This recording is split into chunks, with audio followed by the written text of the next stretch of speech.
Hi, Captain Steve for BoatTest.com, and today I am on the Windy SR28cc.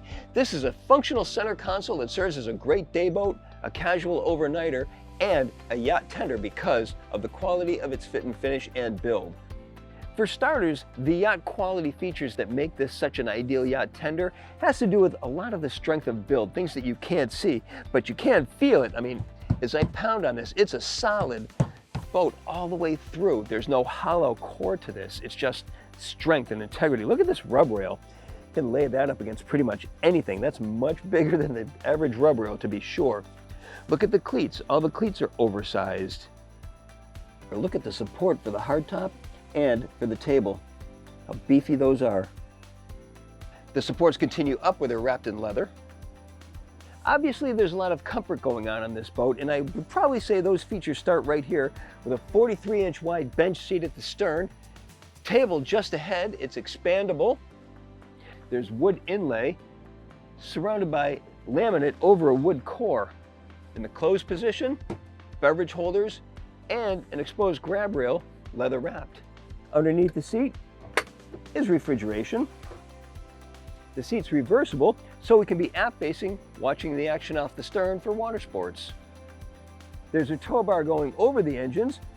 We can get either these twin 200 horsepower Yamahas or a single 300 horsepower. There's a platform just ahead, making it convenient to walk back and forth ahead of the engines, and it flips out of the way when we want to tilt the engines up. And here's more of that yacht quality that we were talking about earlier. Look at these heavy-duty stainless supports holding on to this cargo storage. Take it out of the way, now we have access to the bilge area, and look at how everything is finished inside. Heavy-duty bronze fittings, everything double clamped, and there's Jubilee clips on the edges of the clamps to protect you from the sharp edges. Just behind there's a freshwater shower and connectivity for the 30-amp shore power connection. This storage repeated to the opposite side, of course. I appreciate the convenient cargo net storage to both sides of the bulwarks, and these come up 28 inches high. How's that for safety? A hatch underneath the table opens to expose the engine start batteries, the house batteries, the battery charger, the remote battery switches just forward. Notice there's another bronze through-hole fitting with double clamps and clips at the end of the clamps, and a bilge pump is right alongside. Notice we can even rotate the forward seats around to join the crowd at the table. And all this is under the protection of the canvas T-top, 6 feet 11 inches off the deck. The two bucket seats not only spin around, they adjust fore and aft. Each includes an individual flip-up bolster, and notice that they're all custom upholstered. The helm consists of a flush-mounted Garmin display, Yamaha display right alongside, and trim tabs are mounted to the opposite side, well forward and within reach of the throttles as they come forward. Bow thruster control, remote control for the screen just above. That seems a little redundant in that spot there, but okay. Electrical switches just below, and then the Fusion stereo. Steering wheel is mounted to a tilt base. Electronic start stops right alongside. Beefy grab handle both below and above, which makes up the stainless frame for the windshield. Notice that there's a cutout to facilitate this being used as a grab rail. Nice touch there. Down below there's an angled footrest. We have side deck access to both sides, being a symmetrical layout.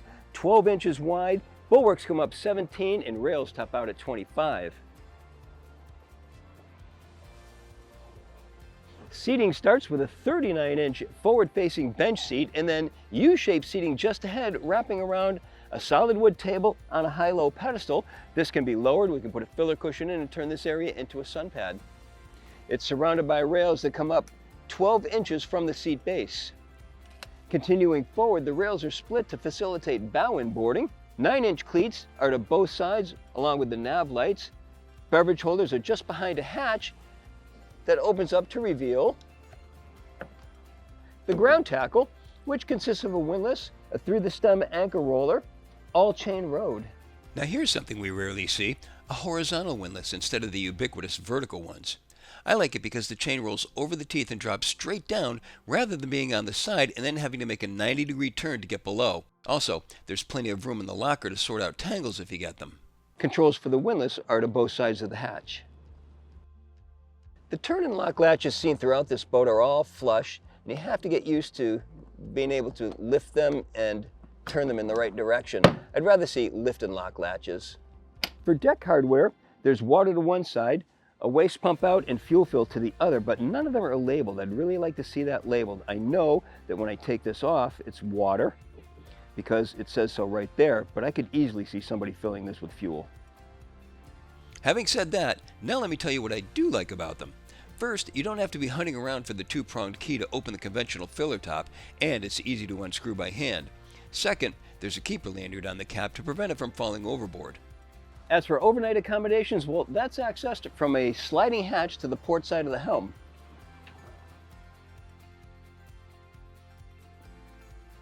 The cabin, nice for the casual overnights. There's a V-berth that measures 86 inches from front to rear. There are containers to both sides for putting cell phones, things like that, and conveniently enough, they have 110 outlets plus USB outlets. Just behind, two hatches. One of these can be optioned out for a sink, otherwise it remains as storage. And then there's a head right alongside. Headroom in this location, we're looking at 4 feet 7 inches right at the entrance.